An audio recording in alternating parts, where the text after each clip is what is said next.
Have you heard? Metro by T-Mobile now includes Amazon Prime.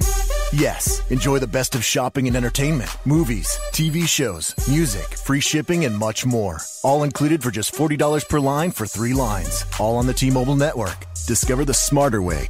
Metro by T-Mobile. That's genius. One offer per account. Offer subject to change. $12.99 per month value. Offer valid for new Amazon Prime members. Metro customers may notice reduced speeds versus some T-Mobile customers. Video at 480p. Capable device required. See store for details and terms and conditions. And this is our plan of attack. Banks have become an essential threat to our democracy. So consider this justice.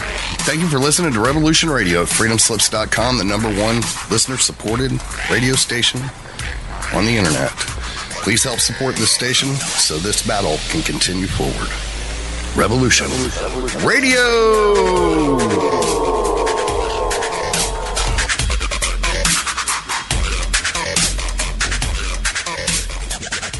The opinions expressed on this radio station, its programs, and its website by the hosts, guests, and call-in listeners or chatters are solely the opinions of the original source who expressed them. They do not necessarily represent the opinions of Revolution Radio and freedomslips.com, its staff, or affiliates.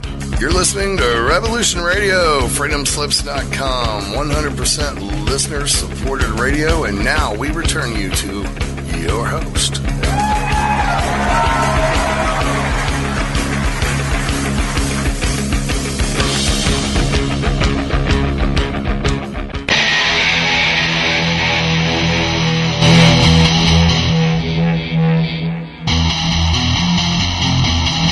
There is a time to question. There is a time for answers. There is a time to challenge. There is a time to speculate. There is a time for change. There is a time for truth. The time is now.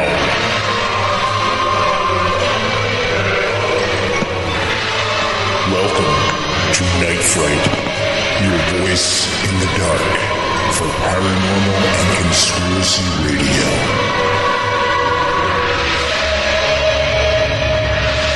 And now your host, Brent Holland.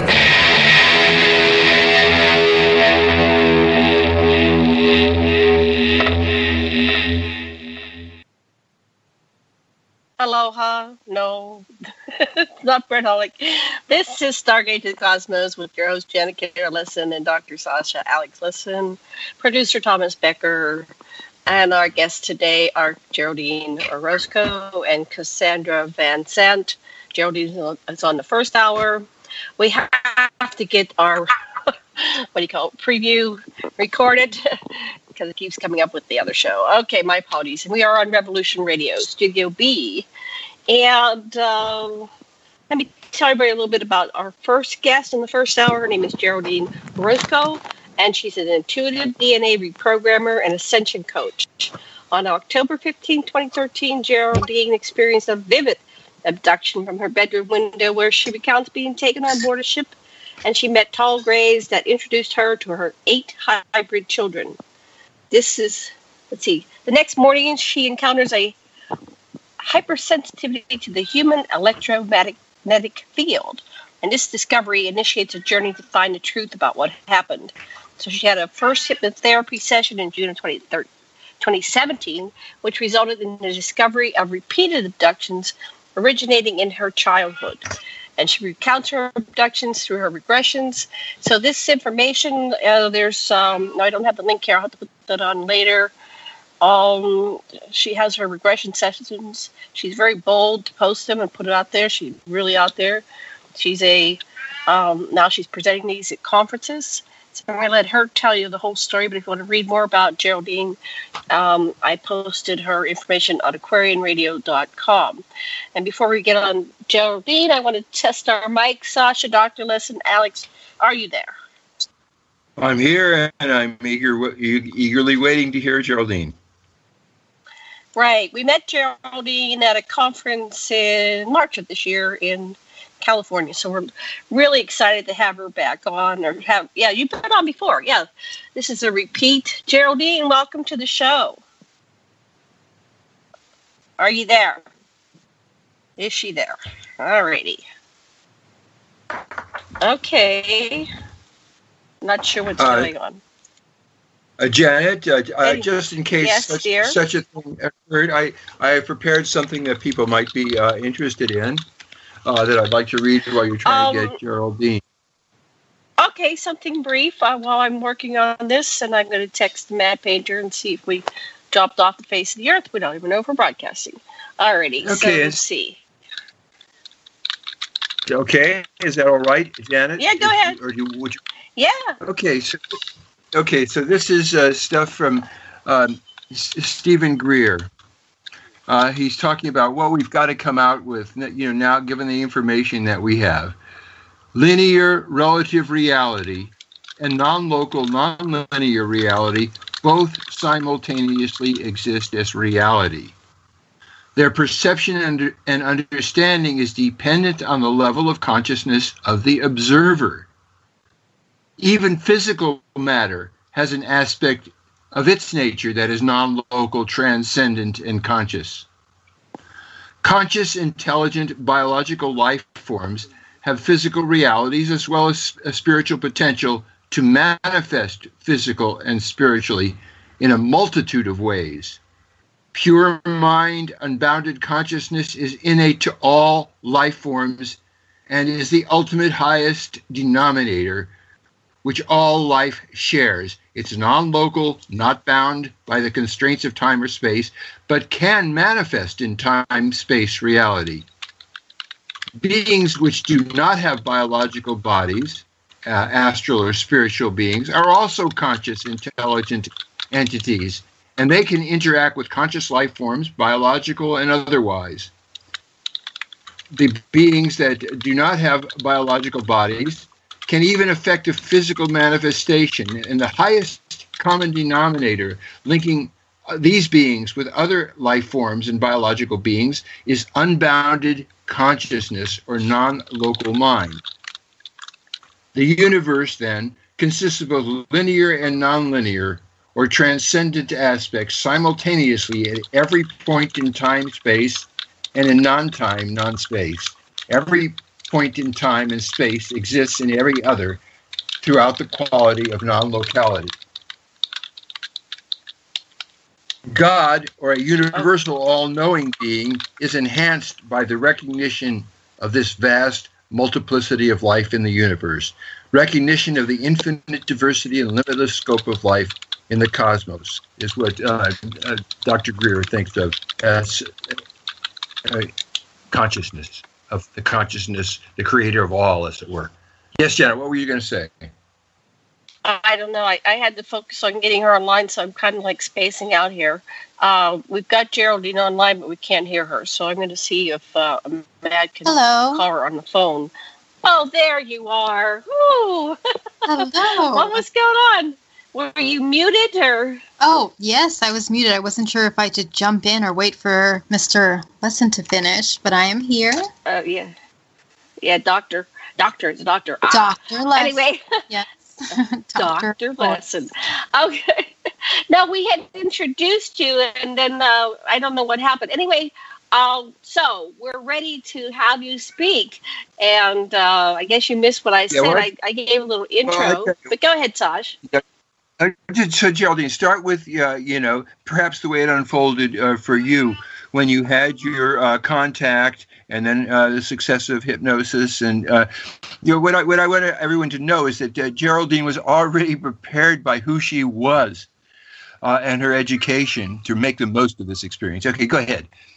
That's true. First of all, I want to say hi to everyone. Thank you so much for having me on here, Janet and Dr. Lesson. I really appreciate it and the opportunity to speak on these matters. It's our privilege. We are we're so happy you're here. So yes, go ahead, continue. Thank you so much, Janet. Well, yeah, so I will begin letting you know, and yes, Dr. Lesson is correct. I mean, before I got into all of these things, I mean, my preparation was mostly from perspective of my inner work, my meditation. I mean, I had been teaching meditation 10 years prior to 2013, which is when I had my experience. And in 2013, I was abducted from my bedroom window, and I can run you really quickly through what that experience was like. It was, just a matter of fact of waking up at 3:33 in the morning. And as I wake up, I look down at my phone, and it's 3:33, and, there's a bright light in my room, and I wake up and I walk up to the window. And I am so blinded by this white light that it is completely just, my eyes are hurting. It is so bright. And so as I look through the blinds of my window, I am looking at this incredible metallic ship that I'm seeing in front of me. And beyond that, just the incredible bright light. And before I know it, I am completely paralyzed from head to toe. And I am being pulled out through my window into the other side of my wall here in front of this white light, in front of this ship, in front of these shadows of 6 beings that are in front of me. And as I'm being brought on into this ship, one of the beings approaches me, and I am terrified. I mean, I am so horrified that I'm feeling nauseous, and I want to scream and yell, and I've never experienced such an experience like this. So the being next to me is, telepathically communicates to me and tells me to calm down.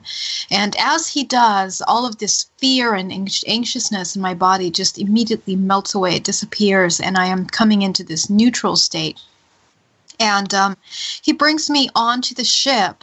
And as he brings me onto the ship, the rest of the 5 beings, the tall grays, walk into the ship, and they just disappear inside.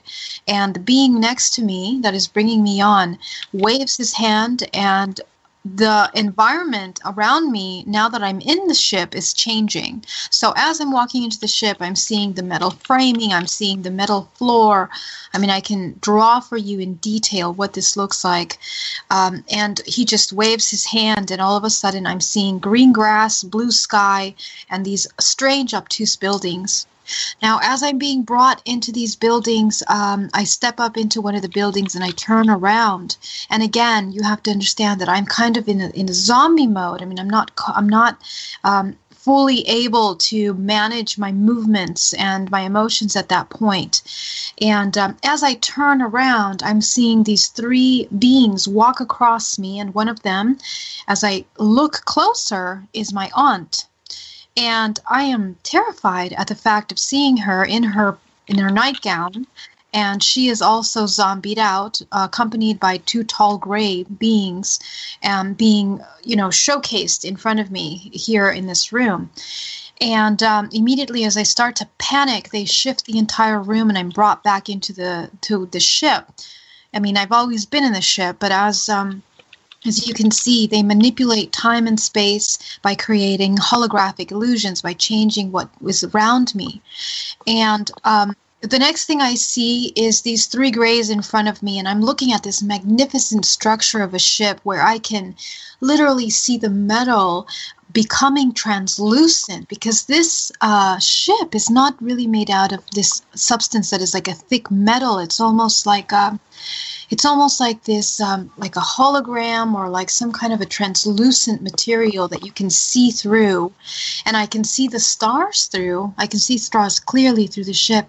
And to my right side, I am looking at a table with a beautiful blue light and a hologram of the stars and planets. And obviously this is some kind of a, I don't know, viewing kind of a machine or a mechanism where they are looking at a hologram of the universe for their travels.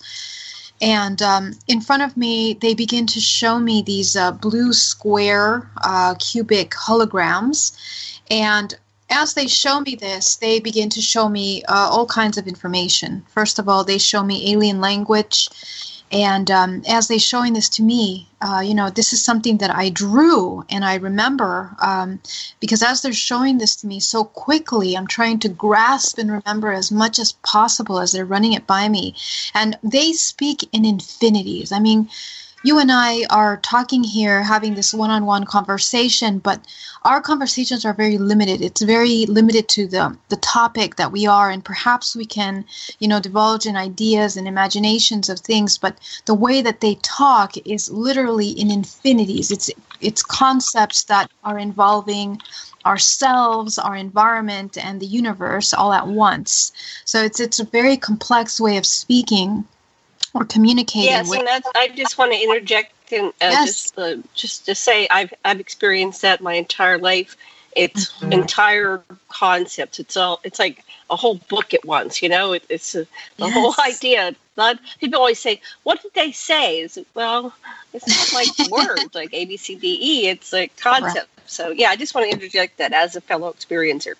That's what I've experienced. Yeah, and it's wonderful to hear other experiencers, kind of contribute and connect with the same thing that you've gone through, because it helps you kind of piece together these collective experiences that we have. And so experiencing that was incredible, because I tried to remember as much as possible with my memory as I could take snapshots of it. And it is something that I remember. And when I came back the next day, I wrote down all of the symbols that I could possibly remember.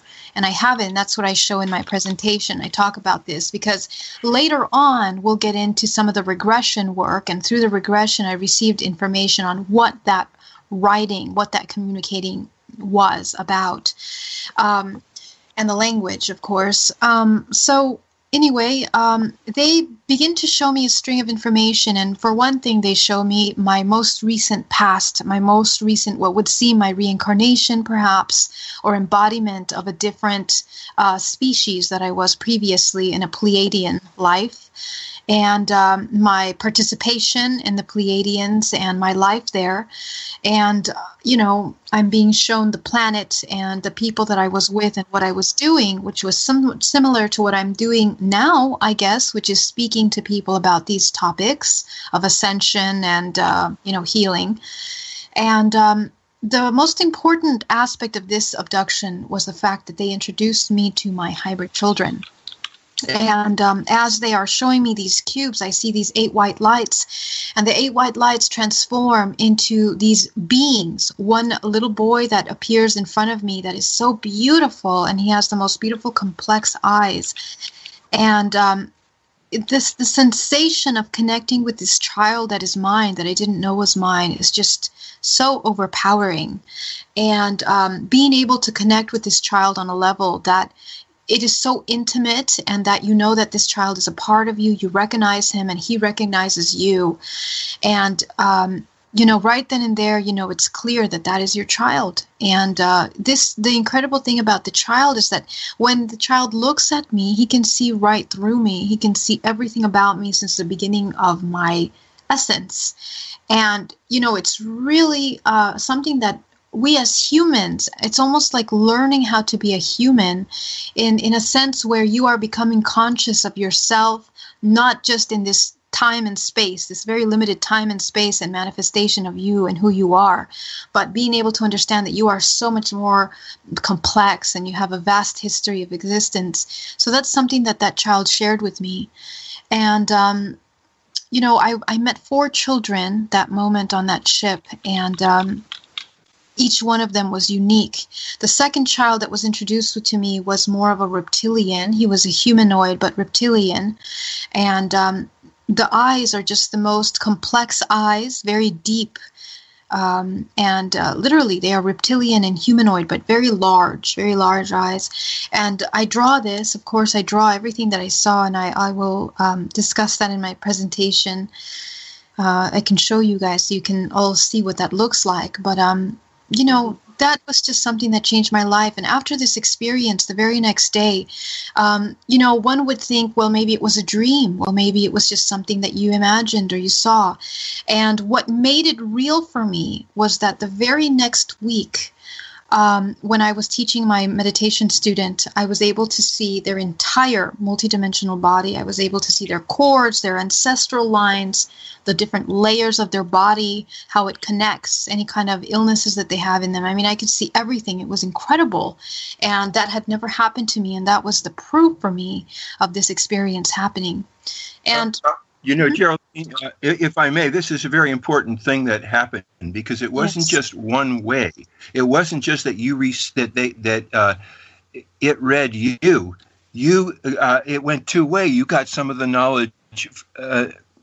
It went to you too. Did I get you right? Yes, you're absolutely right. This is something that I received, and when I first recognized it from him, I can't really understand that amount of information until you bring it back home and you experience it with someone else. Then you start to really, see how to utilize that information, and it's so important. And of course, I utilize that in my healings now. And in 2013, after all these things happened, I didn't know who to share it with. I shared it with my immediate family, but even then, very cautiously, because, you never know who is willing to accept such a thing, such a fantastic story. And me coming from a history of being an event planner for 10 years alongside of my business of meditation, so my world was so far away from all of these things. I had no understanding of them, no knowing. And it took me through these couple years after that to finally integrate and come to the conclusion that I really couldn't keep hiding this information anymore. It was so important. Having hyper children and even asking the question, where did they come from and how did they come to be, was really the question that changed my life. And finally, so what was the answer to that question? What? I was poised to ask it. Yes, I mean, so it's like you're coming in the middle of a movie. They're taking you and they're showing you 8 children. How did they come to be? That's right. Yeah, we're going to get into all of that right now. And really, how I got into that information was in 2017. Just last year, I decided to get a regression to see whether I was crazy making all of this up or it was actually something that happened to me. And I looked out for a lady named Alba Weinman, who is, I found through Dolores Cannon, QHHT regression therapy. And my regression with her was just incredible. Okay, not only was I taken to a life where I was involved previously with some of this work of the creators of this matrix universe, of what I call it now, matrix universe, but also going down the timeline of my many abductions since childhood, since I was 5 years old, and going through each one of them vividly. And all of these are public. I have made them public in order to share this information, to share my journey, and to share with you the kind of transformation of thought and belief and consciousness that I have gone through, very abruptly in 1 year. So here we are. You keep calling it abductions, which is a sort of a pejorative. Did you consent, and was it really an elopement rather than an abduction? It's a complex question, and the reason why. I mean, when we talk about consent and we talk about free will, that's kind of a topic that's going into a lot of other complex things that have to do with our existence and what we're doing here. It's an abduction from the sense that they take you against your conscious will, because, when they take you, you are being switched off in a sense. So you're not remembering consciously any of these abductions, any of these things that are happening. So perhaps it might be, with consent on another level, maybe a contractual level, something that has been done in other contractual agreements previously to this lifetime.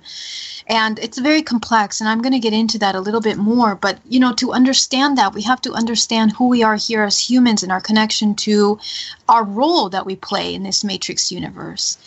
And at the time, I'm going to say it was, without knowing, completely unconscious, and I wouldn't even remember them. However, what was visible to me was my physical ailments or effects that came after the fact of being taken, of being removed from my home environment or my conscious state, and being a participant in whatever experiments they were doing at the time. And so since childhood, my very first abduction at 5 years old was an implant that they did inside of my uterus. And I very clearly remember coming into this very dark space, and they bring me into a kind of a bed, a medical type of a bed, and I'm laying down on there, and they are inserting the implant at the very, very back and base of the wall of my uterus. And the whole point of that was for them to manage and maintain and monitor when the body would be ready to, hold or incubate the first child or specimen that they're trying to inseminate in the body. And so the second abduction, or the second time that they took me, was later on when I was 16 years old, and I was actually in South America at the time. I was living there, and I was going to an all-girls Catholic school. And I was walking down the cobblestone road, and I'm all of a sudden, as I'm looking down at my feet, all I see is black, and I'm being brought into this black space out of my reality, which is myself in a city called Oruro in Bolivia, and I'm being brought into this black space, and I'm being brought into another kind of a medical chair. I am again zombied out, and this is where they insert again into my body. And at this point, I'm now 16 years old, and they are putting in the first insemination into the body, and this is a mechanical insemination. And I can feel the very, very cold, gooey substance coming into my body. And the next thing I know, I am waking up in my bed in the darkness, in my room now, in my home. And for the first time in my life, I am aroused. I feel arousal. And, I'm very confused. I don't know where it's coming from. I don't know what this feeling is. And the very next day, I become very ill. And at that time, my uncle, who is a doctor, he was a doctor. He passed away now. My uncle Mario. He told me, you must have a stomach infection. You should take something. And so he gives me an antibiotic. I think it was penicillin, and he gives me what does he give me? He gives me ibuprofen for my headache. Anyway, I become so sick that I am just rejecting, and I start to have an allergic reaction to this antibiotic. And I've not been allergic to antibiotics before that. So what is happening, and what I found here, is that, whatever it is that they are inserting into the body, there's several different implantations that have to happen to prepare the physical body to hold, a fetus that they're going to, create in you, to put the biological matter that they're going to mix with your biology.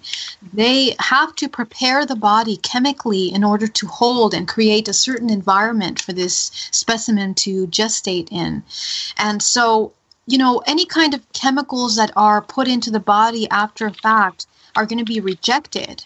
And it's something that I have noticed with other women that I've spoken to that have had abduction, that have had been part of the hybridization program, seem to show that they do have allergies to antibiotics. Now, we're talking about a lot of people around the world that have experienced such a thing. And when you start to see certain patterns in people, it really makes you think about what's going on here. So further to that, I was very sick for another week, and another thing that happened is that my cycle was completely off. And I live a very healthy lifestyle. I'm very healthy with what I eat. I keep my body and my mind very clean.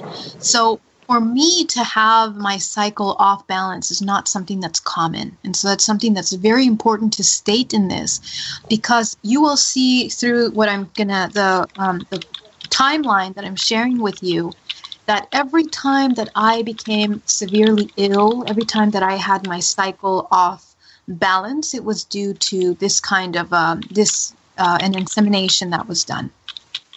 Now, the next time that I was taken, the next time that I was taken was when I was back here in the United States, and I was around 21, 22 years old, and I remember being inserted in the regression with this kind of a blue liquid that enters the body, almost creating like a glove, like an inner bodysuit inside of the body. And this kind of a substance that they are putting in through the throat and through your veins, intravenous, is being injected into the body to create a kind of a very, very, kind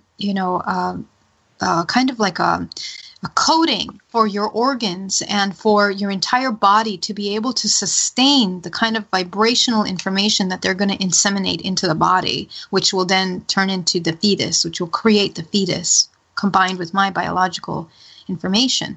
And so what happened is I became so ill the next day, and I end up at the hospital. I fainted 2 times that week, and then I end up at the hospital, and the doctor cannot understand what it is, and he says finally that he believes it's an amoeba, it's an amoeba that's not found here in the States, and that's not very common. And he asked me if I had traveled. I told him the last time that I traveled was when I was in Thailand the year prior. And he says, well, this is an amoeba that incubated for a year, and now it's, coming up. And so, I mean, that's kind of strange, for an amoeba to incubate. They don't know how to explain things. They just they try to fit it into their reality because it just doesn't compute. So it doesn't compute. I've had that experience where they're just trying to explain it so they're grasping at straws. Yes, they kind of just, and recently I've had another similar experience like that, and they try you like a guinea pig with many different medications and tests and everything, and they can't localize the source of the illness for the body, what the body is rejecting so severely. And so it's really interesting because, the way that these implants are made, you got to understand that they take our DNA and they regrow, our flesh and our information. It's blended with whatever kind of implants that they are putting into the body. So for them, even in a liquid form, whatever they are inserting into the body has to be meshed and combined prior to being inserted into the body. Otherwise, we would die. And, but even then, you were talking about mixing not just, biological matter with this kind of chemical substance that they're combining, but also vibrational information. And when it doesn't align with your vibrational information, your body's going to want to reject that. And so what happened was that this kind of a glove that they have inserted in me was in order to sustain a certain, pH balance, vibrational balance within the body in order to sustain the being that they were going to put into the body. And so after that, I was so severely sick. I was in and out of the hospital for 2 weeks. The doctor was putting antibiotics to try to find the antibiotic that I was not allergic to, and none of them would work. They ordered some rare antibiotic from Germany, and it was just a nightmare. And finally, at the end of 3 weeks, 2.5 weeks, everything just stopped. I was 100% fine again. And I went back for tests, and the doctor was like, oh, well, I guess the mixture of antibiotics works, and you're fine now. There's nothing wrong.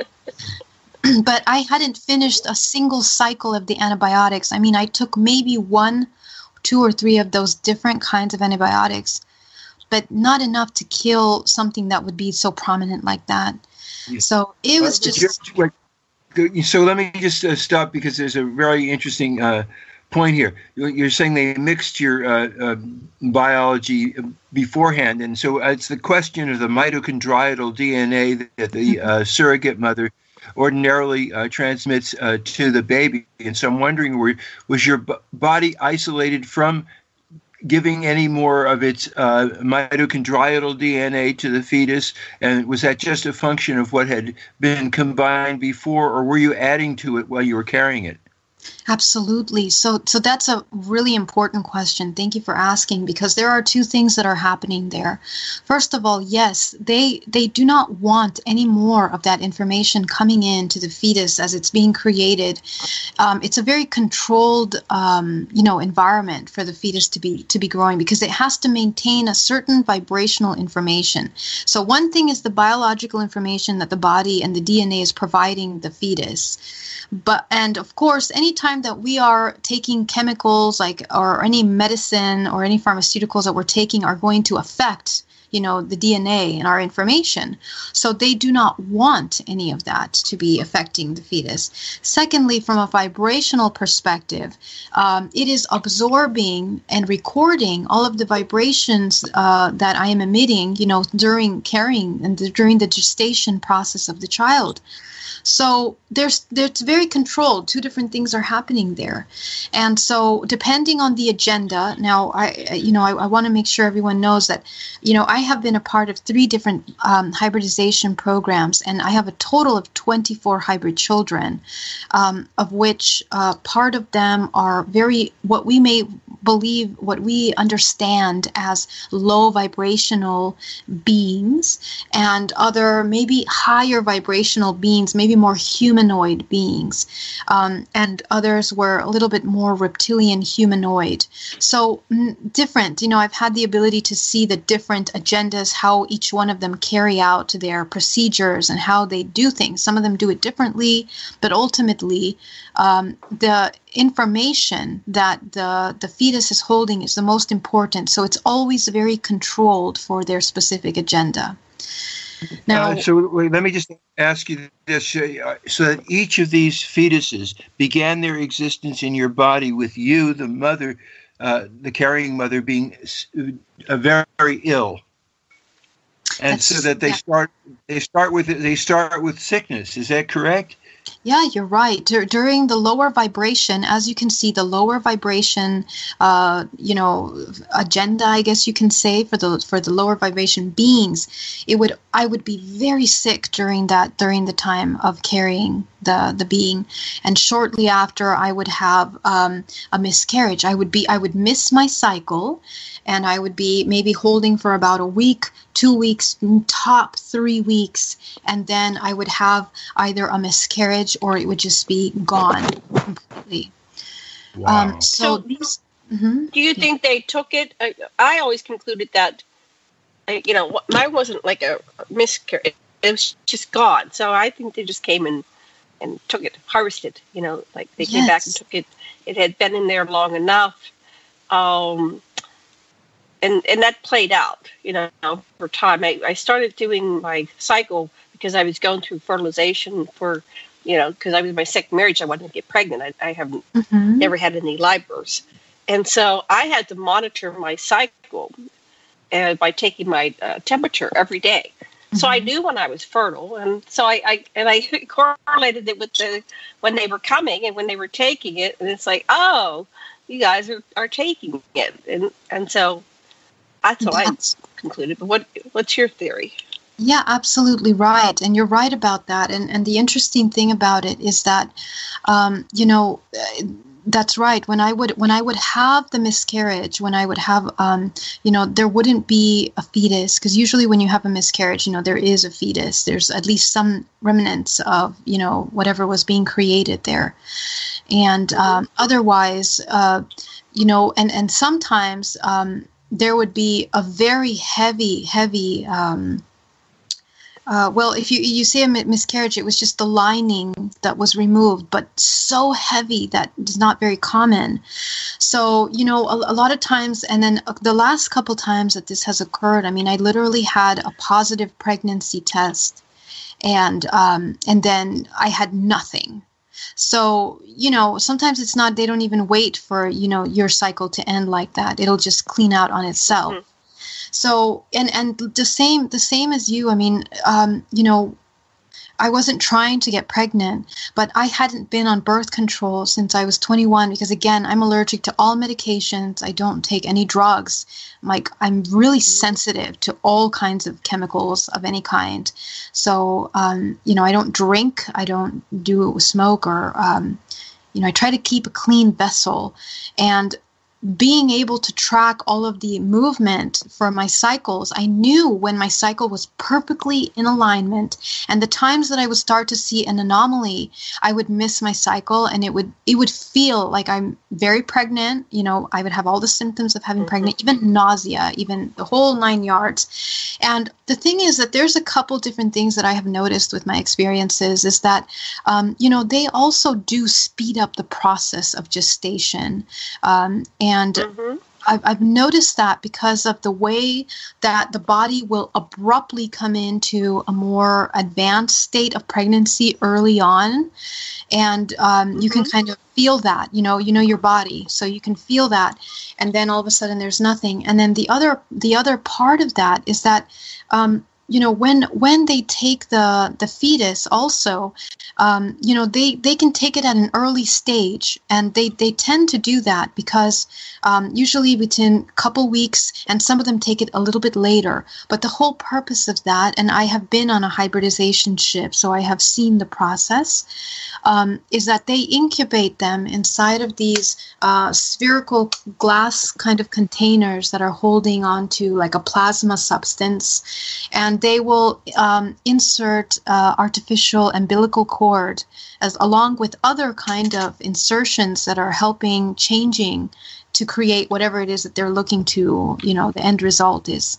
So, they're playing with genetics. They are combining different kind of DNAs, and that this is where we start getting into the important topic of why is this happening, Wait, can I ask a little bit about what first? Because the what is it just something localized, or do you get tubercles of Montgomery? Are there changes like that also occur? Well, I mean, it's something that when you mean physically for me? I mean, does your nipples little bumps on? Yeah, do you get enlarged breasts and stuff like that? Oh, yes, absolutely. Absolutely. That's what I'm saying, that it'll go into a more advanced state in the gestation process. Oh. And, I mean, even the stomach will swell. I mean, every symptom that you could possibly think of for pregnancy, and, the sore breasts. So clearly a pregnancy, I mean, you cannot deny that. I mean, I've even had the positive pregnancy tests for it.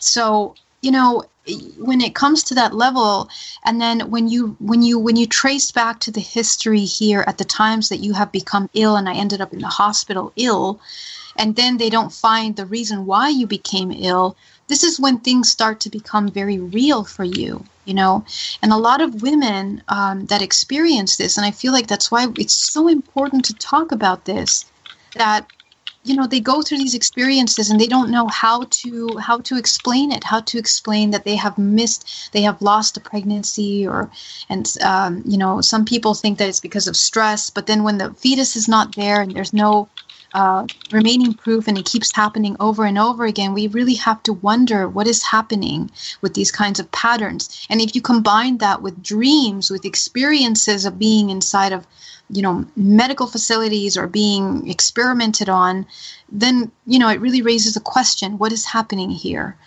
And, really what I've seen over all these experiences that I have is that the most important, what makes us humans important, is our biological information, but not just that, it's our DNA. Our DNA is what holds massive amounts of information.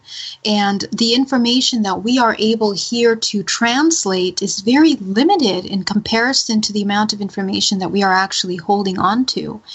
And, for me, after everything that I have seen and experienced, it's almost as if DNA is the currency of this reality. It is really, truly the currency of this reality, because it is that is holding. And actually, the other day, I saw this article about Stanford University doing an experiment on how they can mimic using DNA as a storage unit for massive amounts of information, because we haven't gotten to that that level of holding on to that amounts of information that DNA can. And we have barely scratched the surface in regards to the information that we are capable of reading and translating.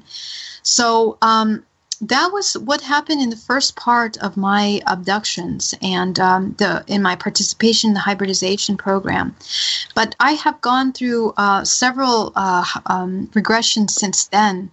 I've had regressions with Barbara Lamb, with Misha Johnson, and with Alba Weinman. And through those regressions, the most incredible thing that have happened to me is seeing information of why we are being taken and what is happening in our reality here.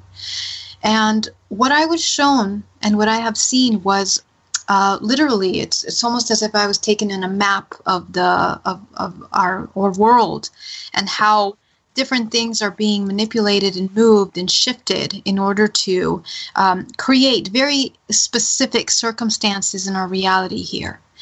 And, we're talking about the government. We're talking about, the different industries that run our reality here, from the financial, our economy, to the pharmaceutical industry, to our food industry, to the medical industry, and so on and so forth, and even in the religions and whatnot. And so when I looked at this information at first, all of this was very new to me.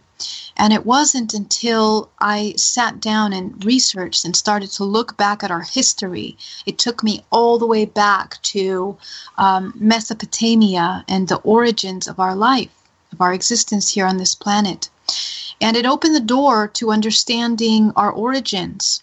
And what I was shown is that there are 3 main DNA lines that have come here to this planet. Upon creating the different genetic lines that are here.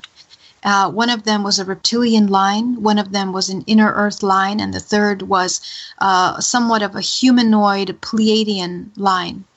And so these lines were intricately connected and distributed amongst the earth, amongst the people that were being created in yet another hybridization program. Because what we seem to forget is that here on this planet Earth is another hybridization program. So our families, my parents, my grandparents, so on and so forth, those souls that make up this network that we are in, you can imagine it like little bubbles. Everybody has their own little nucleus of a family. But all of those nucleuses of family of information are being connected by vibrational information and patterns of that information through their original journeys. But further to that, it has to do with their genetic alterations that have been done on their DNA through time. And so all of those genetic changes have been being done since the very beginning of time, since our origin. So each one of us is ending up being a cocktail of a DNA, basically. We have many different DNA lines that we consist of, and that's why we have our roots in different star planets, and we are becoming more aware of that as we become conscious, as we shed the layers of information. We're coming back to our pure source information and how we are interconnected with many different galactic races and whatnot. So what is the purpose? Are they just, did they give you a purpose for all this? Or is it just because they can do it? It's just because? No, there's so many layers to this, Janet, that when you look at what a soul is, okay? So our soul, our human soul, it comes into the physical body. And when it comes in as pure source information, which is infinite, it is the material and the fabric that everything in this matrix universe and beyond is made out of. It comes into the body and consists of that infinite information and is then distributed. And as it comes into the human timeline, the human physical form, it is producing information that will be provided for the DNA, which is also connected to your ancestral line, because our DNA is what connects us to the ancestral lineage. And the soul contains information from even further than that, okay? And all that information is then organized within the chakra system in a very complex but very organized, beautiful manner in which, that is what creates who we are. Our perception, our I, our self, is then created by this information that is organized within the chakra system.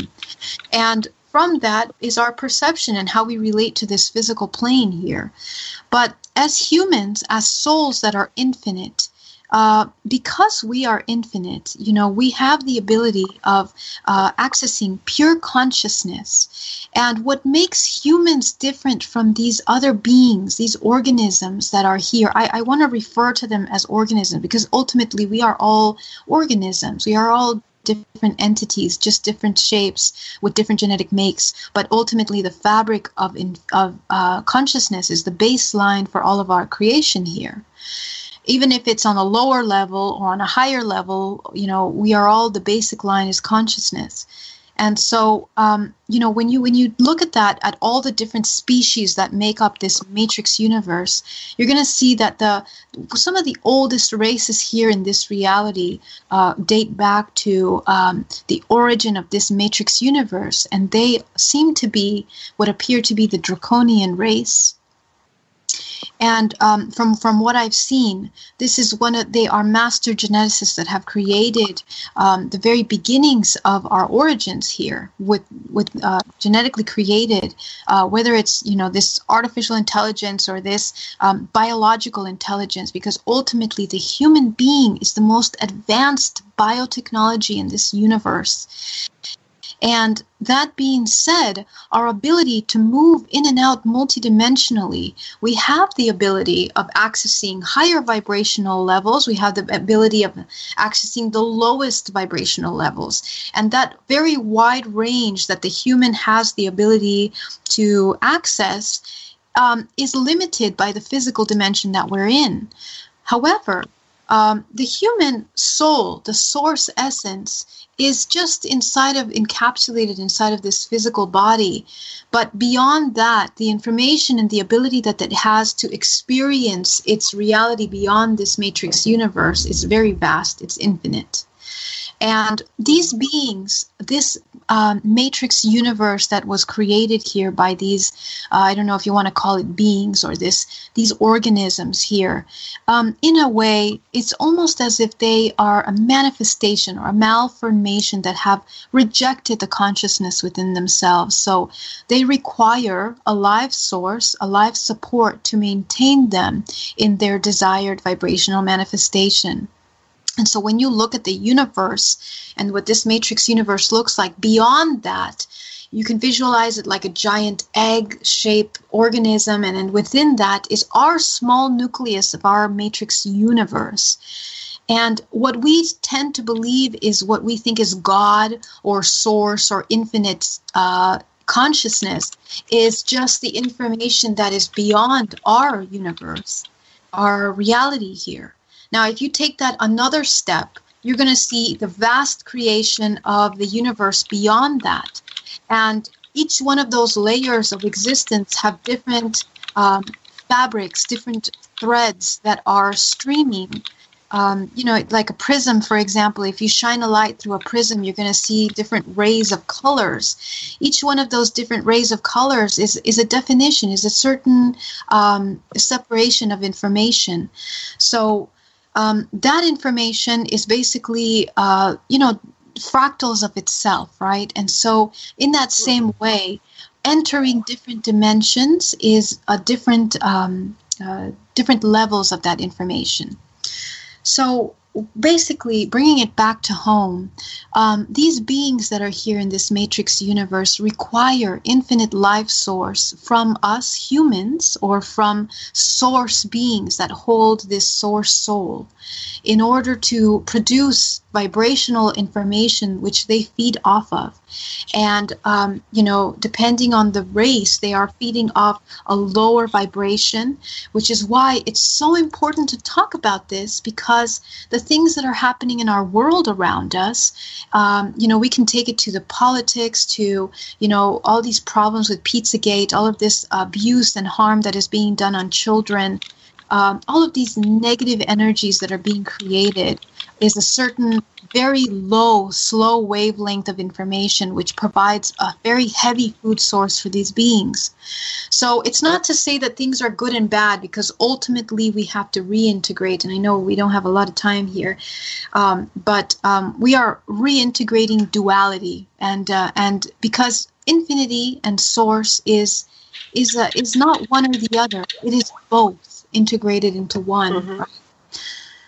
So, as we are here on different dimensions, these races are creating alternate universes or parallel universes in which these hybrids are put in to maybe change timelines within our reality. And that's another subject that's very important, but I don't know if we have time to get into that. And then further than that, depending on the dimensional reality, those hybrids are carrying out our information. And at the same time, we are very connected to all of those hybrid children that we have, because they hold our genetic make, they hold our information. So, I know that this is a very vast, very complex subject, that there's so much more to talk about to make it thoroughly understanding, but this is just a quick overview of that. A quick overview, yeah. So we'll have to have you on for a series, and we'll have all this information eventually out. But we're going to be going into this in great depth at the 2018 Stargate to the Cosmos Expo in Albuquerque, New Mexico, and that's October 25th through 29th now. We've just added, or I'm working on adding, a day of intensives on Monday. So the main conference is Thursday the 25th through Sunday the 28th, and then we're going to have a day of intensives on the 29th. And we're so delighted that you're going to be joining us. Last minute for you, because we're off in 1 minute. Go ahead. Yeah. How can people reach you? Your website, your books, whatever. Yes. So I focus on DNA reprogramming to deprogram all the programs that our DNA is holding on to. And you can reach me at bayareameditation.com or geraldineorozco.com. And I'm very happy to work with you. And my whole purpose here is to serve and to talk about these very important topics with you all, from the highest vibration possible, leaving fear aside and integrating the higher self. So I look forward to seeing everyone at the conference. And what was your website again? Say that one more time. Oh, yes. It's bayareameditation.com or geraldineorozco.com. You can just find me by my name. Okay. And how do you spell your last name? It's O-R-O-Z as in zebra, C-O. Alrighty. So thank you so much for having me, Dr. Leslie. Much love and blessings. Aloha. We'll be back again after this commercial break.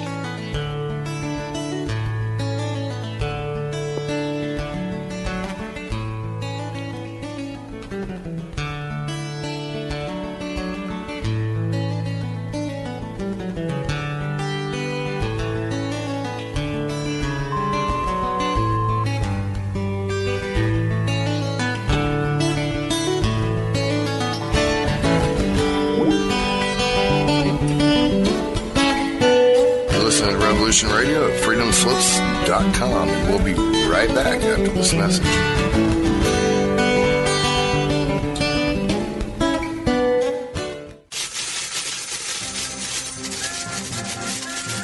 In breaking news, a visiting Syrian diplomat reported today that their population is evolving rapidly and advancing into a fifth-dimensional consciousness.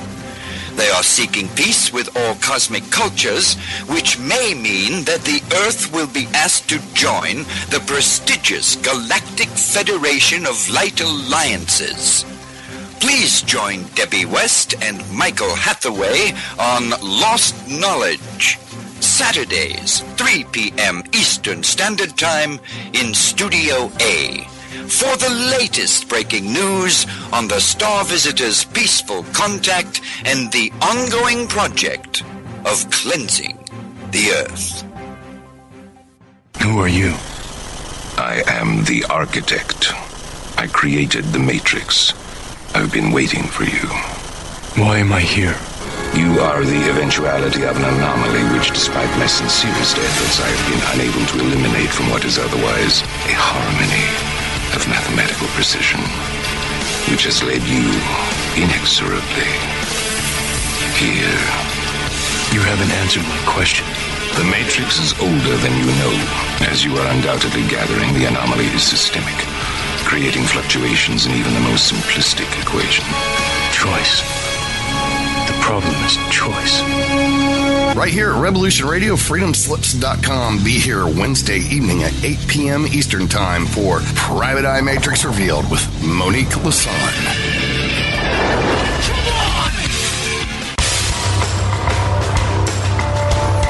Hello, my name is Mr. Rowe. I am the host of Reality Extraction on Revolution Radio at freedomslips.com. I utilize logic, intellect, and magic to methodically autonomize, vivisect, analyze, examine, study, scrutinize, and extract an essence of reality from a fog of illusion and confusion. You can find me on Studio B every Thursday at 1700 hours Pacific Time. That's 8 p.m. Eastern. No topic taboo, no subject too strange. I strive to take a neutral standpoint during the dissection of the topic at hand. That's Reality Extraction with Mr. Rowe on Revolution Radio.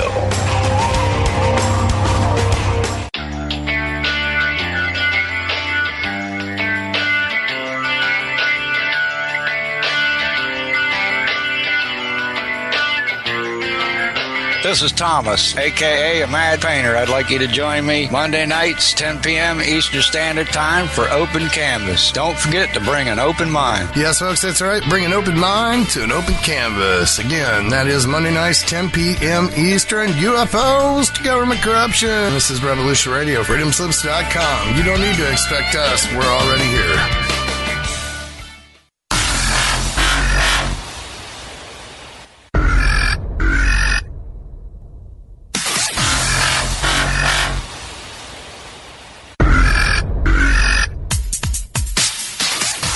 Thanks for tuning in to Revolution Radio. Here at Revolution Radio, we are listener-sponsored and commercial-free, but there still are bills to pay. In order to raise some needed funds to cover the cost, our station is offering a silver special. In the continental United States for a $60 donation, or in Alaska, Hawaii, or Canada for a $70 donation, we will send you an uncirculated 2018 1-ounce pure silver eagle. The $70 donation, the extra 10 is to cover shipping, by the way, outside of the continental United States. When making the donation, you must put Silver Eagle promo in the notes on the donation. And thank you for tuning in to Revolution Radio at revolution.radio and freedomslips.com. Without you, there is no us. Revolution Radio, where information never sleeps.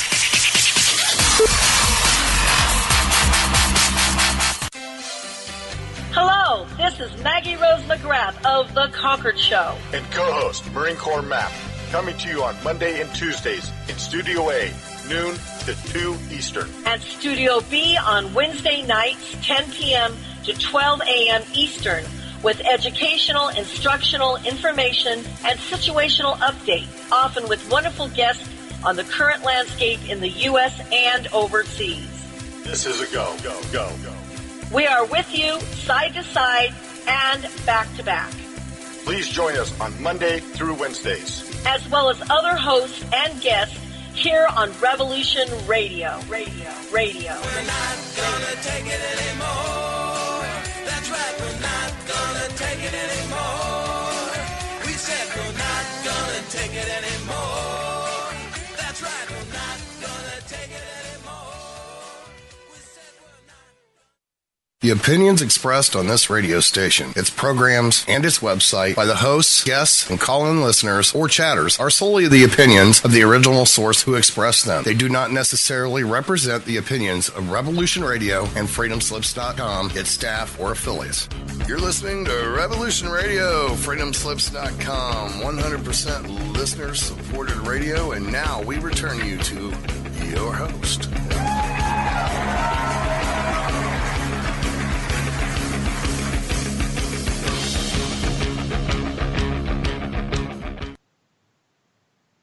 Aloha and welcome back to Stargate to the Cosmos.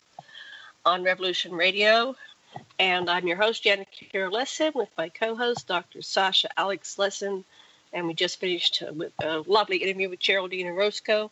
And now we have Cassandra Vanzant. But before we bring on Cassandra, I'd like to remind everybody to please go over to your donation button on revolution.radio and make a donation. And we really do appreciate your donation because it really helps us stay on the air and bring you all these incredible shows. So I don't know, Matt, you probably can't see the stats, or can you, on how we're doing? I got them. You got them? Okay. Yeah. We have $2,180. We need $320 yet for the month, and we got, 3 days to go? So we sure appreciate your donation. One thing I would like to mention is when you leave the chat room, click one of our sponsor buttons. It gives us a couple of cents. Oh, that's a good idea, too. Yes. Click the sponsor button. All right, Sasha, what would you like to say? And then I'm going to stand up and put this cat in the back room because she's going. Yeah. Okay. Okay. So Cassandra's going to life changed like so many other people's with a near-death experience. It's the most amazing thing that this is where people break the matrix, where everything changes for them time after time. People that jump off the Golden Gate Bridge, like 11% of them survive, and all of them they go through the same stages. But when you're through with an experience like that, people are at peace. Something good happens out of it. It opens stuff up. And so it's Cassandra, we're going to listen to your story and how you got into what you got into and what its consequences are. Good to meet you. Yes, well, nice to meet you, Cassandra. Welcome to our show. Thank you for having me on the show. I appreciate it. Yes, near-death experience does make a difference in someone, and it does. You can't come back not changed.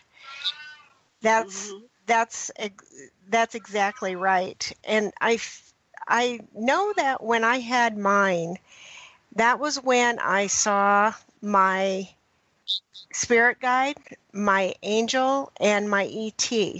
So I was taken into a room in order to get messages from these three beings.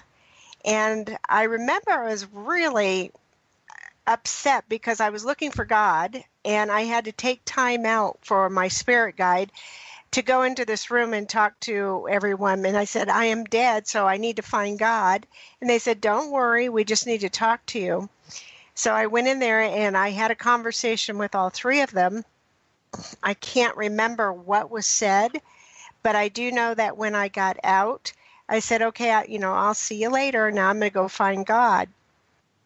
So when I did start my journey to find God, this was all, telepathic information when I was communicating with everyone. And I was doing the same with trying to find God. And I kept saying in my mind, I'm here, I know I'm dead, and where are you? And when I started to continue to ascend, I saw a brilliant green tunnel that I went through. And this tunnel was I can't even describe the color because it was so real and so alive, and it enveloped me when I went through it. And I thought, oh, this is really nice. I really, really like this. But, I have a mission. I have to find God. So I came out of the tunnel, and I remember looking up, and in a very far distance, I saw the brilliant white light. And I started to go toward it. And I'm getting closer and closer, and I'm saying, okay, here I am. And the light got brighter and bigger. And then I reach this light, and I go into it. And not realizing, though, when I go into this light, it's not a light. It was the God energy. So I went into that God energy. And while I was there, again, I was told some things, but I can't remember what they were. But I do remember the only thing that I recall saying and getting an answer to was when I said, "Can I stay?" And as soon as I said that, I heard the most disappointing but loving answer, and it was, "Not yet." And as soon as I heard those words, I slammed back down into my body. So that was the start of everything. You know, they said that, you know, the star seeds especially, you know, you're activated at a particular time, and you are activated like this so you can remember who you are and what you're supposed to be accomplishing, you know, what your mission and your purpose was. Well, that was when I believe I was 28, and it was Thanksgiving, and I was going to turn 29 the next month. And it didn't change me to know what my mission was until years and years and years later. So it's only been about 6 to 7 years that I've been working with the star families, and I've been helping people. But it took me that amount of time to remember what it was that I was supposed to do. And you know, time on Earth is so much longer than time in the universe. So it could have been a blink of an eye, but I've gone through a lot of different changes over my lifetime, and I, you know, am brought to this time and space right now. So it was my time to be activated. Luckily, not everyone has to have a near-death experience to do this, but that's just how I had to do it. So, what are these star families that what you alluded to something? Tell us what that's all about.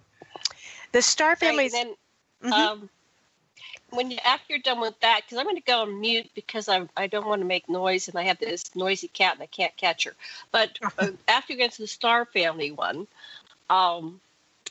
I wanted to know what caused your death, because we had a guest on, and depending on how you die, you have different deaths. You know, like if you get knocked out of your vehicle by a car or something, or you die of a disease. So there's different things that happen to you when you have near-death experiences based on how you die. So answer his question first, and then answer mine. And I'm going to put mine on mute so I don't bother. Okay. I'm going to try to catch his cat too, but I want to listen, so I'm going to let it go. Okay. Okay. The star families that I'm alluding to is how I began speaking in the galactic language, because, again, I came back with telepathic abilities because that's what I was doing when I was there. I, you know, spoke to everyone mind to mind. So when I came back, I still had it. Years later, I mean, I was talking to people's guides, my angels. It went in order. And then now it was the ETs. So one day I just started to speak this language. I was driving in the car and I just started to speak this language that I didn't know anything about. And I started to get into it more and going, what is going on here? And the telepathic means that I had when I was talking, I was saying, who is this and what's going on? That's when I heard that we are your family and it's your star family. So where I am from the universe, from the cosmos, my ETs, because I did meet up with the ET, and that was the last person I met up with after my near death. These are the people that I am in contact with, and I'm also in contact with other people's, and they asked me to call them star families. So that's why I have star family messages. I give messages from the star families to my clients. So I'm in touch with them, and I call them star families because it sounds better than ETs. So when you're looking at that, that's how I communicate with them, and they communicate with me. Wow. Could you tell me if Enki or Nima have anything to tell me or Janet? Did you say Janet? Yes, Janet, I would like to hear from Nima.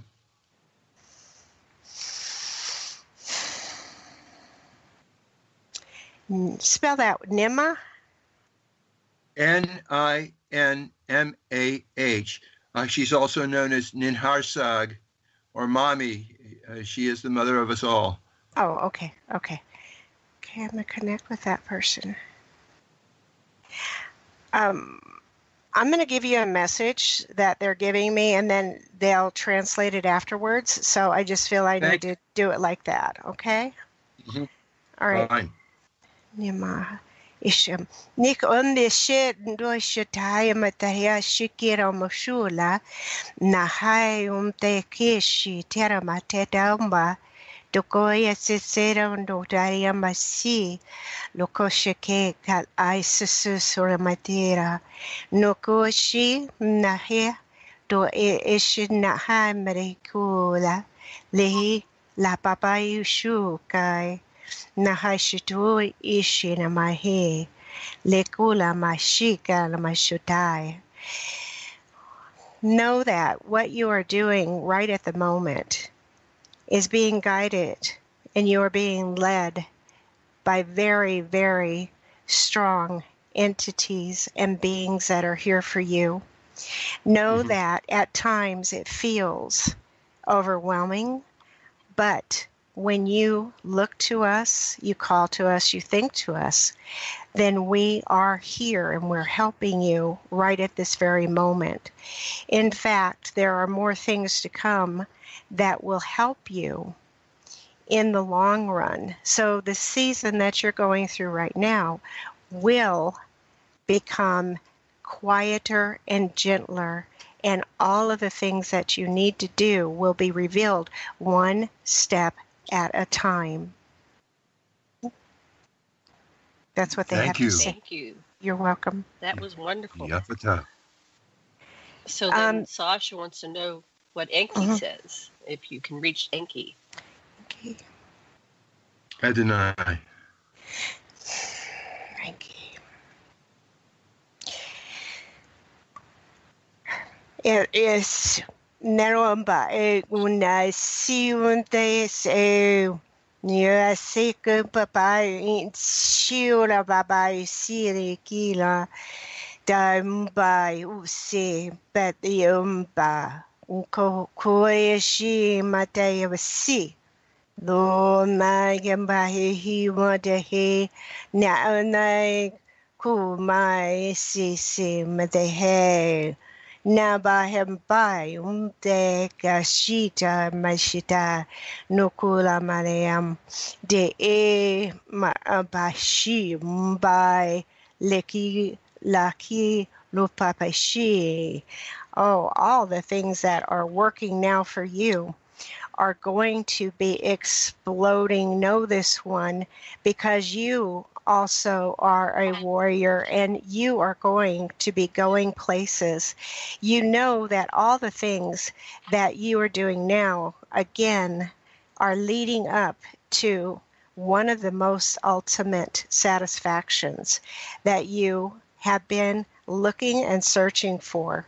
So when you look, you're going to find. Know this without a doubt. All is coming to you very, very quickly. Wow. Thank you. My what that is, my most fervent wish is for a peace on this earth. There's something about this person when they were coming through, and with yours too, Janet, whatever it is that you're doing for, not so much, I don't want to say not so much for Mother Earth, but for parts of humanity that really need everything that you are exposing or putting out. So there's something about what you're doing that will create a ripple. So it's a ripple effect. It'll just keep going on and on and on. Oh, I hope so. Don't hope. No, just know. I know so. I do. There you I've go. seen it with this conference. But on January 1st, they said to me, whoever this is, vacation's over. You've got to do Stargate to the Cosmos this year in 2018. And so I said, okay, if you want me to do it and I start the process, you got to show me that it's the right direction. Give me a bunch of yeses. And boy, this thing is exploding. And I know it's not about me. It's about the next step that we have to do. And this collective, of which you are a part of, this energy that we're creating, this coherent field, it's going to blow the lid off of everything. And I really appreciate you being a part of this, for showing up and saying yes and coming on board. So thank you. Well, it was at the last minute, and you know how this works. So Solaris said, "Are you going to be at that conference?" I'd never even heard of it. So I thought I'll email you and see what's happening, and then that was all they wrote. So that's all they wrote. Yeah. So wow. So you're on this incredible path, and I see this so often with experiencers, that they'll be exposed to something which launches them into their path to higher consciousness. And I think we're reaching that critical mass 100th monkey level, because my girlfriend called me. She says, it's on television shows. Like I guess there's something about dating, The Bachelorette or something, or The Bachelor. And this girl comes on and they say, "What's with the pink hair?" And she says, "Oh, I'm an ET. Don't mind me. I'm an ET." So it's like it's common. Like people are referring themselves, and they didn't blink an eye. They said, "Okay." I mean, they weren't making fun of her. They didn't. She was serious, and I'm not. And they took it seriously. So that was very, very interesting. Yeah. Love your Cylon. Love your inner Cylon. Oh. And that was the other thing that's been so, that people debating is like, what is AI? Is it good? Is it bad? What? Yeah, you were going to say something, but that's part of the question I want to put on the table is what do you think AI is? But go ahead with your question. Well, is that the artificial intelligence that you're talking about? Yes. AI? Huh? Right. Okay. Is Minerva our friend?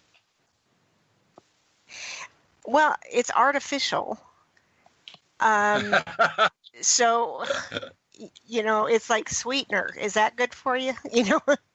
I that's the only thing that I can say with that. That's the only comment, because I'm looking at, a name says a whole lot. So, I don't know. I don't feel, it all depends on who's putting in the intelligence. So, I can't really say any more than the fact that it's artificial. It's not the real thing. No, well, Janet, you had asked how I had my near-death experience. Yeah. Yes. Let's go back to that one. That was by a car accident. So my ex-husband, or husband at the time, was drunk and decided to pull in front of a car in the middle of an intersection. And that was back in the 80s. That's when, they didn't really enforce seatbelt laws. And I went through the windshield, came back, and then got lodged underneath the dash of the truck. And then they had to cut me out.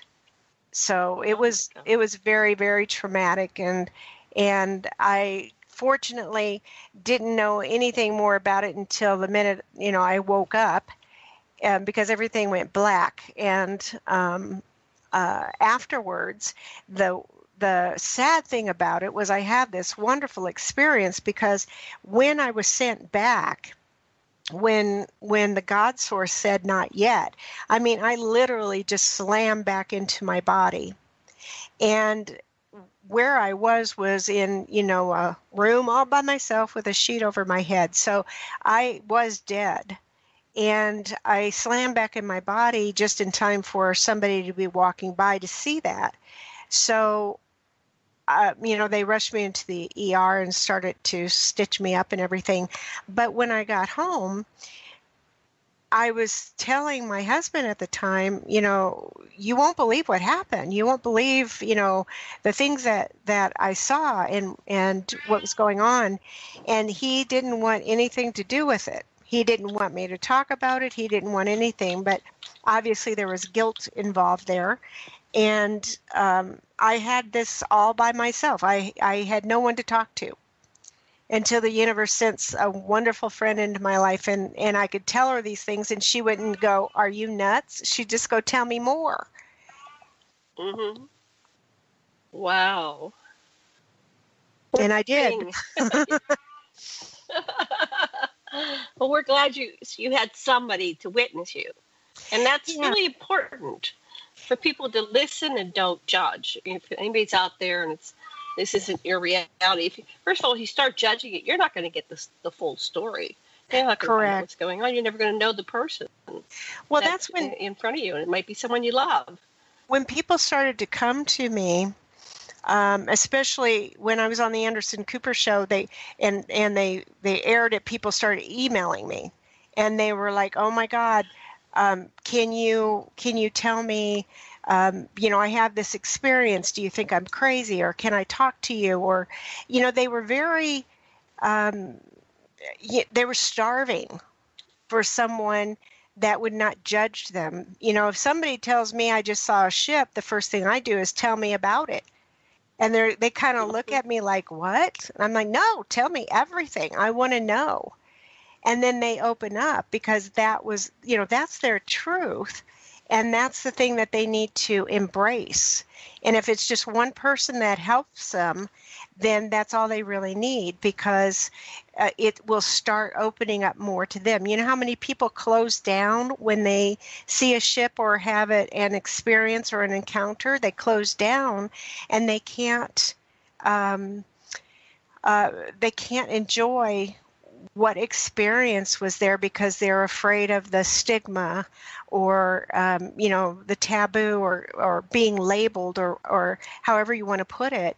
So when you have, like what you're having this conference, the expo, I can guarantee you there's going to be a lot of people there that have had some sort of experience and are coming to either get validation or to know that they're not the only ones. Right. That's so right on. And what people resist will persist, and until they finally examine it in a place and a time and a space that's right for them, where they can explore and be encouraged rather than discouraged, and they're not pushed to go faster than they wish. And so that's the atmosphere that we create, where we respectfully listen to each other, and our stories expand. And as we hear each other's stories and our experiences, it resonates, because we are making a coherent field with the people that we're sharing with. And it's amazing what happens in these groups when people start sharing. Oh, I imagine. That's why I just feel that you're going to have a lot of people there who, they're going to be coming out of their, ET closet and embracing who they are, because they can make contacts, or, they can get validation or confirmation or whatever it is that they need. So that's what's going to be exciting about it, that that's where you're, just doing this and all the work that you went through to get this, it's going to be rewarded by so many people. It feels like a movement of people whose reality has been denied, and now we're saying these are our experiences. And people that were in the Super Soldier program starts identifying each other, and more memories coming back. And it's like our it's contagious when you enter a coherent field with other people. Some of the wisdom that and being that they are enters into your consciousness and yours into theirs. And so that's this wonderful thing that's happening, that we're special people who have been brought together because collectively we have a huge message for the world, which is let's listen to each other and respect each other's realities and learn from each other. Yeah, we all mesh. We have this part of us that needs to come together. And when that happens, the world's going to hear. I mean, the world has got to hear about what's going on, but not everyone's going to accept it. So that's okay too. We're reaching out for those that will accept it and are in it to take it to the next level, because I feel there's going to be a next level. Mm-hmm.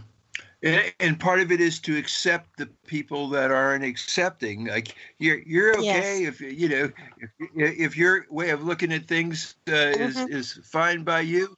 Let me enjoy your happiness that you're sharing with me. Thank you. It's like all you got to do is be yourself and be loving, and it catches if people want to catch it. Hey, what's she drinking? I want some of that. Yes. When I'm talking, I do let people know, I'm just telling you my truth. This is my truth. You don't have to embrace it. You have your own truth, but you wanted to hear it, so I'm telling it to you. And that's, seems to make everything smoother. I'm not going to convert anyone. That's not my job. My job is to just get the word out and reach the people I'm supposed to. Cassandra, I just got to ask you something, because, Cassandra was the person that could see what was coming down, but nobody would ever believe her in Homer. Right. And I just wonder what that name means to you, that you got Cassandra for your name. Well, there are no mistakes. So someone else had told me about that too, and I went, oh my gosh, I hope that's not the truth. But I don't know. I'm supposed to be doing this, and I know in my own gut that not everyone is going to hear it, and that's okay. I'm not supposed to reach everyone, but when I do get to talk, when I do get a platform to talk, then I just tell it like it is. And I hope it reaches the ears that are supposed to hear it. What good outcomes can this planet have? How close are we? What would it look like if we have what you would consider a great outcome? A great outcome if people accept it, what was going on? Is that what you mean? Yeah, absolutely. A great outcome. Well, I feel that we would have more visitations, more disclosures. I feel that things would open up, like the sky would open up, and then you would have those beings that can come here and help. But my fear is that the greatest thing that will come out of this is a lot of people will be awakened. Still needs to be kept a little under wraps because people just aren't willing. There are those people that actually, of course, they want to sabotage it, because if we have access to beings that have a way to help us, then that would not work for certain people. So they would actually want to sabotage this. They don't want this to happen. So we have this wonderful thought that, yes, this would be wonderful and the world would get along and there would be no more wars or famine, but that's not really how I see it, because there's always those people that have to control.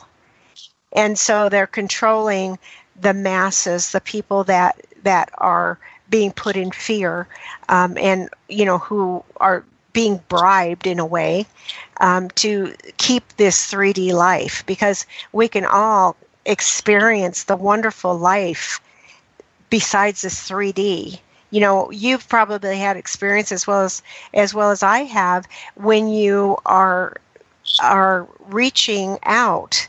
The universe really lets you see some things that are totally cool, not just coincidences, but people who come into your life, or things magically appearing, or, the magical part, the magic of life.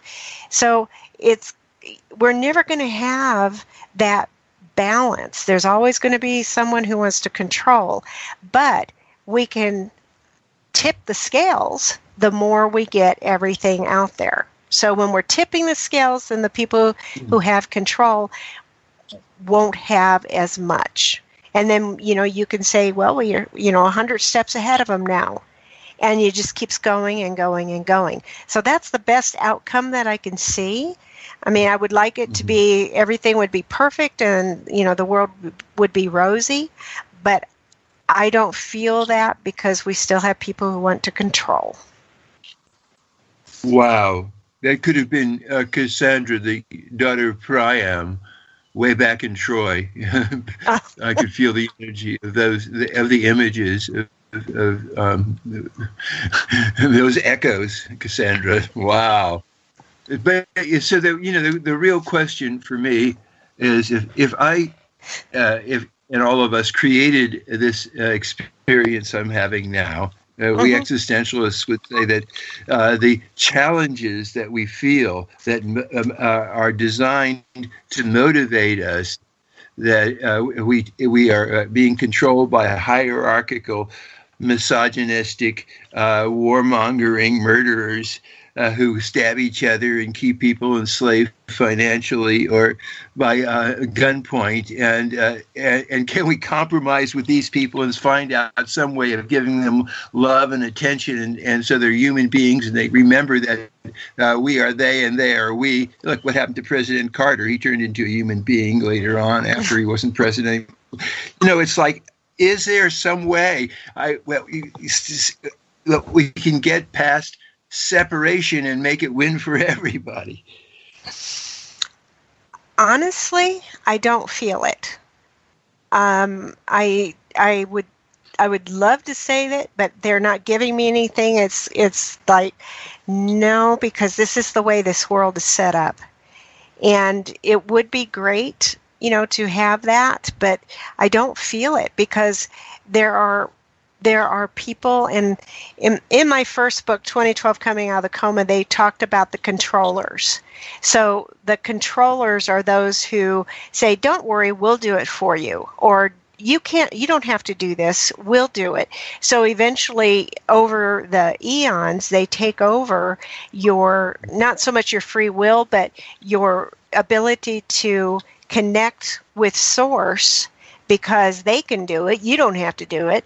And then you're being led around by them. That's how it's not an overt type of control. It's covert. And it just slides, it's the frog in the boiling water thing. It's just if it's very slowly but surely, and you don't know until you have people like you and Janet who are willing to, go crazy and just say, hey, we're going to do this one big thing and we're going to reach a lot of people so they get out of that pan and start living or see what's out there other than the fact that what they have been told and what they have been controlled to believe. Yeah, anyone that starts examining evidence and taking testimony from people who are telling you what their experience is, and you shut up and listen, it becomes overwhelming. How in the world are people swallowing the disinformation that's being passed out on purpose to instead of looking at the data of real people saying what they experienced and the pictures that they have? You should see the photos we have from our whistleblowers. Yes. People had experiences and they document it with each other and they cross-check. And the more that we start talking, the more that we realize, oh my gosh, there's this big picture that's coming together for all of us. We're remembering stuff. Janet, are you still with us? Yes, I was listening to the conversation. I have a different, maybe I'm on a different timeline, but I see this all falling, like the Berlin Wall fell and, the Vietnam War ended. I've seen a lot of times the major transitions from one paradigm to another, and it almost happens overnight, or it did, like the Berlin Wall. We woke up and there was the Berlin Wall and people couldn't get past it. They all lived their lives in this slavery, but then all of a sudden it was gone. By sundown, it was gone. So I've seen these miracles, and I'm just firm believer in the humanity and our ability to transcend and move around. And I'm a daughter of a man who went through World War II, and a mother who went through that as well, and the Depression. And I've seen them personally go through major transitions and translations, and evolving and becoming in their lifetime. They're both deceased now. I see it that we're gonna just wake up and say, oh, enough of that. That was interesting, but next. And that's not the reality I choose to experience. I know there's something more kind and loving. That's all my opinion, but what do I know? Okay, it's interesting. Yeah, silence. My intellect tells me that everything's perfect the way it is, and it's just exactly what you need, what I need at this very moment, and it's including these considerations that we're having, and it's couldn't be any other way, because it's all part of something that's part of a bigger something. That's my take on it. Oh, I agree. Everything right now is perfect, exactly as it's supposed to be. I do agree with that. Cool. Great. So, it's impossible to predict the future, yet in some way, time is fluid. So maybe we can. Maybe we can. The future, we can affect the past. Well, so what Caroline Corey was telling us is one of the things that you can do is alter you can go back in time, and you can also change the future by going back in time in all kinds of ways.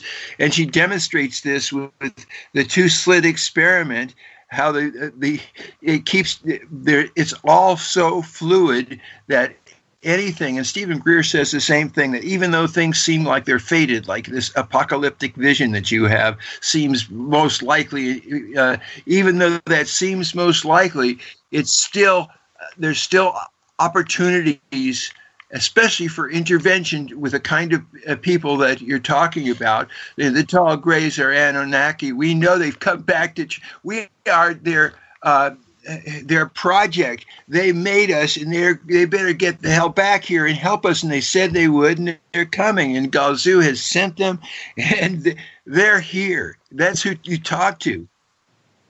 Mm-hmm. I just want to let you know, I don't look at it as apocalyptic. I look at it as you're always going to have people who want to control. But we can take away the people they want to control and leave them twiddling their thumbs. So I don't really feel that those people who are here to control are just going to go, well, okay, let's just be all love and light. I don't feel that that's going to happen, because you have this balance, if you want to put it that way. Everything has to have a balance. So you have, people who want to control, people who don't want to be controlled, and people are going to help save or get rid of the ones that or lead them to the light. The ones that are being controlled, you can lead them to the light, and they can say, yes, this is what I want, or they can say, no, this is not what I want. So that's the only part that, I'm just getting a picture of a movie. I don't know who was in it, Sylvester Stallone or somebody, but it was of the future, and everyone was so nice and happy, and they did all of these things, and he comes back after being frozen. He was a prisoner or something. He comes back, and then they're in this wonderful society, but yet there were still people that wanted to mess that up. And I feel that is part of this existence. So some people want to stay like that. Some people don't. We just want to know that we're getting the word out to the people that don't know that this is a possibility that you can change. Mm-hmm. Well, I've listened really carefully to what you're saying, and you make so much sense to me, total sense to me, especially that the way to deal with it is to withdraw from the institutions, to stop participating in institutions and behaviors that support the greedy, hierarchy, dominant, selfish people. Well, do you know how many people now don't own TVs or don't watch the news? They're learning. These are the news, and of course, TV and certain television programs. They're there to program you. That's why they call it a television program.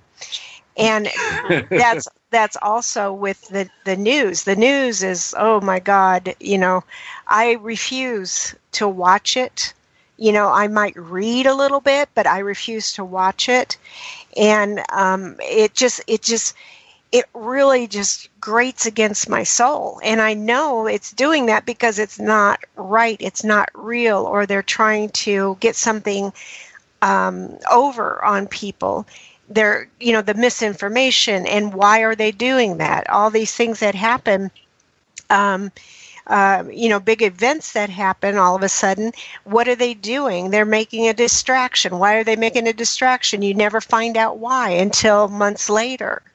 So while you were messing around with this and being all bothered by what was going on, this was in actuality happening.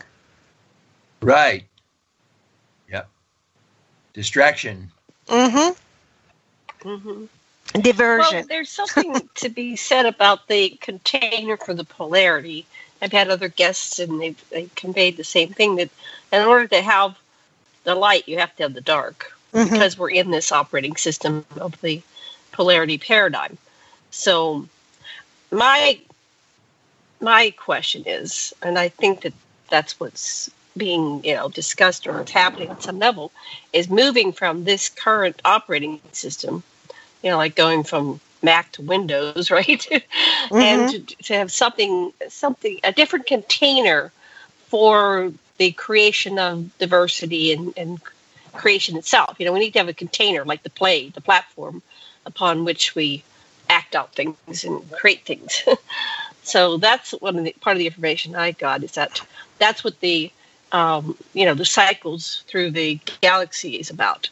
That we're actually going to shift, and that's why they call it the ascension process. We're going to shift into a new paradigm for this next phase of creation. But I don't know if it's true or not, but it just seems like there's something like that. Yeah. Do you take that? Do you take that literally when you say shift, or are we talking about in our thinking and our knowing? I think it's a real shift. Well, it is in our thinking and knowing, but the change in our that's what's creating the reality, is our thinking and knowing. So we're all co-creating it. So as we raise consciousness across the continuum, things will shift more towards the light. Maybe what I got in the download is that we're going to have a whole different operating system, because this universe has this operating system. This one has Mac or something. Mm-hmm. But the one next to it, the one over there, has a different operating system. And the operating system upon which everything plays out is much different than what we are dealing with, this light and dark, good and evil polarity system. Okay, I think I know where you're coming from. Yes. Right. Okay. Yeah. So I think from my interactions with extraterrestrials and my downloads and my 64 years of living and my psychic intuition, is that we're going through a major shift or transition, and everything will change, kind of like what the Bible says, in a twinkle of an eye. Mm-hmm. So to be prepared for that, it takes shifting our own consciousness to be. It's like you'll see it when you believe it. So if you spend your life, in dark and evil thoughts, and everything's doom and gloom, and you're always victim, and that's what you create. But right. What you said earlier is like we're shutting off TV because it's just so overwhelming. I don't watch TV. I watch Netflix, and I zoom past anything with violent imagery. Like in 2 seconds, I might look at oh God, violence. I throw it away. I'm exposing myself to that. I'm looking for things that, will help me go to sleep. Something uplifting. Why do I want to kill, murder right before I go to sleep? No. Something, really raise my personal energy and consciousness and be prepared to receive my download from the guides or whatever we call them that interact with me. So go ahead, sweetheart. Cassandra, we still got you. Yeah, this is because I'm so immersed in these people. There's a dude, his name is Toth or Ningishita, and he's his niece has told me that he's among the group of Anunnaki tall grays who have come back to assist us. Could you ask your star people that if Ningishita Cuckoo Clan, we know who, if he has anything he would like to tell us. Okay. Did you mention, you said Toth? Yes, it's the same person. And the Sumerians called him Ningishita. The Egyptians called him Toth. The Mayans called him Cuckoo Clan or Quetzalcoatl. He's the same dude. Got it. Okay. All right. Let's see. Okay, so your question was, is this person coming back to help us? Yes, exactly. I think, I believe he's here. Okay. What would he like to tell us? We need to hear from him.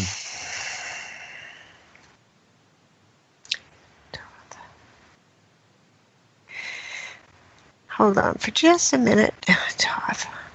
Sure. I have to call him Toth because it just resonates with me with the Egyptian part. Let's connect.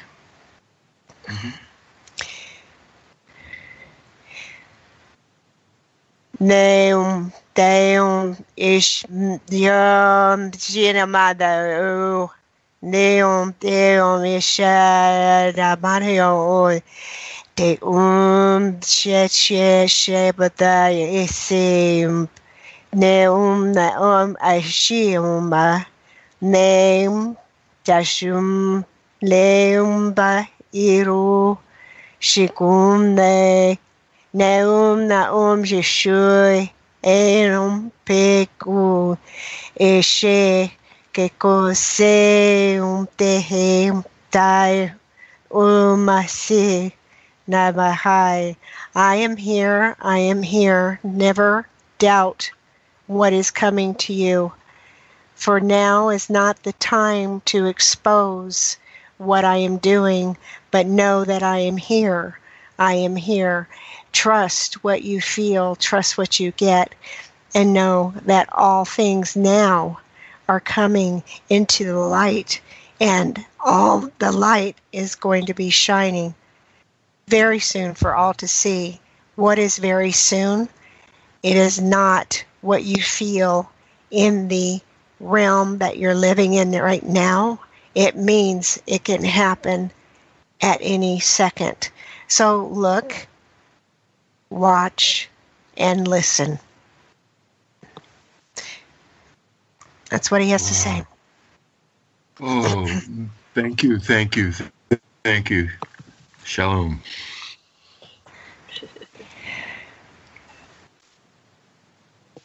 That resonated. That was good. I like that. That was good. Yeah. That was good. So we're coming down to the last 5 minutes. What would you like to tell our listeners? What do you want them to know about you and your work? I am here to, number one, help those who need to know their experiences are real, to let them connect to their star family, to see their star family if they want to. I can draw them, and to also teach them how they can do this themselves. So I'm a teacher, and I've known this for a lot of times. It's I teach, and I teach a variety of different things. So anyone who needs to know more, go to my website and check it out, CassandraVanzant.com, and let me know if I, how I can help you, and go from there, because that's what it's all about. It's getting the word out, and it's starting to really progress. And that's the part that I like about it. So there is hope. I'm doing my job. You're doing your job. Janet and Dr. Lesson, you're both all doing your jobs. And that's what we have to do. We do our job. So we're star seeds. We're putting that seed out there. We're watching it grow, and we're getting people who we're supposed to help. And that's the greatest thing in the whole entire world for me. It's that feeling that, yes, I helped you because this is what I was supposed to do. So that's the biggest thing. So when you come to Stargate to the Cosmos conference, and that's basically this, you're going to be teaching some things. What are your workshop? What's the name of your lecture, and what are you going to be teaching at the conference? Oh, I don't have it in front of me right at the moment. Okay. My lecture is about connecting with your ETs, I believe. And the workshops that I wanted to do are about, oh my gosh, you put me on a spot here. I'm sorry. Sorry. The workshops, I know. The first one is about healing with tonal vibration from the ETs. And the second one that I wanted to do is about using the ET message cards that I created, and getting answers to your questions. Oh, yeah. That was very... So how did these cards come about? These have 2 minutes. Yeah. Okay. These came about when, about 6 years ago, I was told I needed to draw the ETs, so I started to draw them. And then I started to draw other people's ETs, and then I have this whole collection of drawings, and they said, you need to put these in card form, because number one, it's easier to carry around, and number two, it's a message card. So you put our images on there, we will put what the person needs, and then go from there. Wow. So that's what I did. That's great. And there are 37 cards. They have different races on them, and it lets you know what you're seeking. So if you have an answer, then you can go through these cards and get that. Or if you have a question, go through the cards to get your answers. Lovely. I can't wait to see them. They sound very, very interesting. Yeah, they're all original artwork. So you can see them on my website. You can see a sample of them on my website. I have them What's the name of your website again? Spread out a little bit. Yeah. CassandraVanzant.com.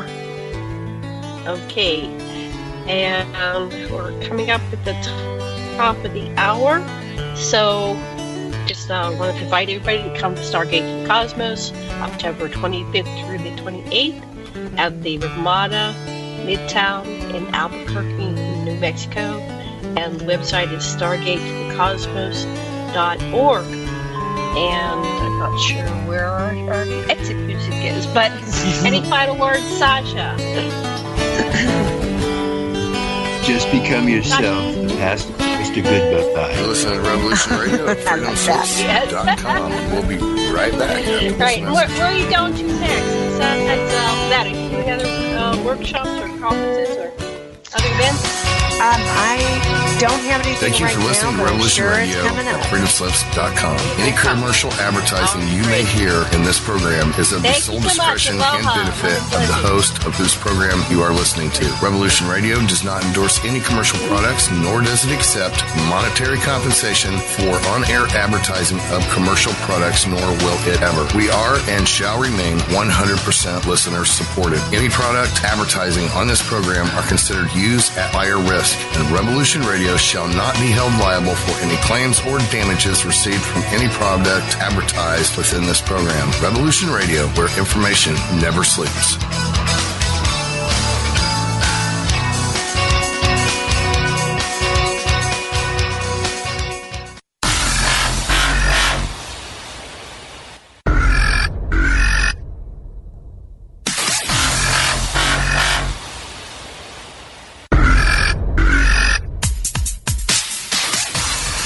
Thanks for tuning in to Revolution Radio. Here at Revolution Radio, we are listener-sponsored and commercial-free.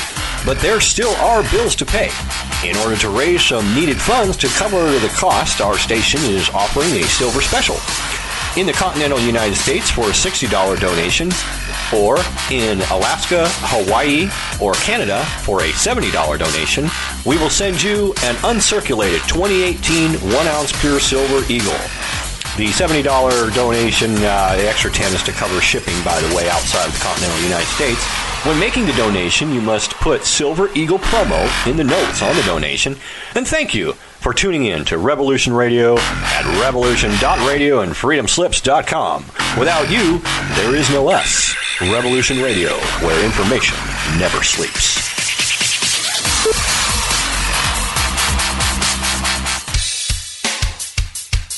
Have you heard? Metro by T-Mobile now includes Amazon Prime. Yes, enjoy the best of shopping and entertainment, movies, TV shows, music, free shipping, and much more. All included for just $40 per line for 3 lines. All on the T-Mobile network. Discover the smarter way. Metro by T-Mobile. That's genius. One offer per account. Offer subject to change. $12.99 per month value. Offer valid for new Amazon Prime members. Metro customers may notice reduced speeds versus some T-Mobile customers. Video at 480p. Capable device required. See store for details and terms and conditions.